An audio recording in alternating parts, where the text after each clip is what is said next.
right, we move to West Asia now. 500,000 people in the Gaza Strip are now facing starvation. And this is according to a new report from a global hunger monitoring group.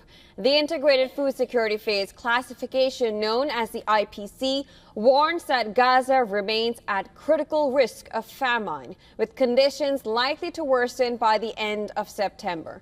The report forecasts that 2.1 million people, essentially Gaza's entire population, will continue to endure high levels of acute food insecurity, with nearly 470,000 expected to reach catastrophic hunger levels in the coming months.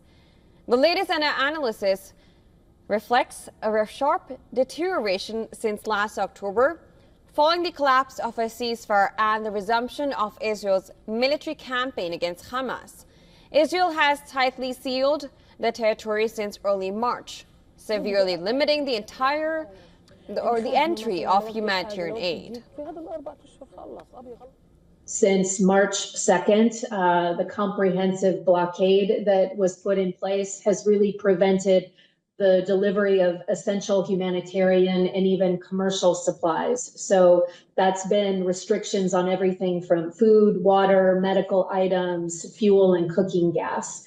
But alongside that, I think we should all be mindful that we also are seeing mass displacements. 90% of the population in the Gaza Strip has been displaced, and often at multiple times as evacuation orders and no-go zones continue to expand. The IPC says that unless access for aid agencies drastically improves, the risk of famine will remain extremely high. Children are especially vulnerable. Between April 2025 and March 2026, the report projects more than 70,000 cases of acute malnutrition in children under 5. I think we can certainly assume that the types of numbers that we're seeing in this report released today will only continue to escalate. And I think the report is clear that there are a very large number of people now facing starvation. Malnutrition levels are high.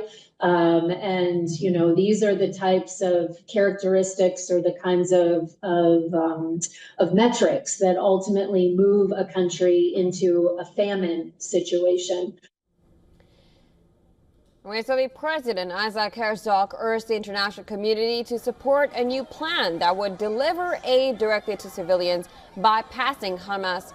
But so far, aid workers say they are still struggling to get the essentials, food, water, medicine, to the people who need them the most. We've been needing pasta for 2 weeks, and today we've run out. We need pasta so we can feed the children. Our food supplies are almost gone. There are no lentils, chickpeas, or legumes. We even needed and ate pasta.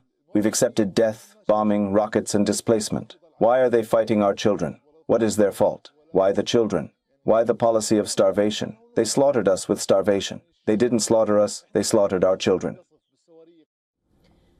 For famine to be formally declared, conditions must reach deadly thresholds. At least 20% of the population suffering extreme food shortages, 1 in 3 children acutely malnourished, and 2 people out of every 10,000 dying daily from hunger or related disease.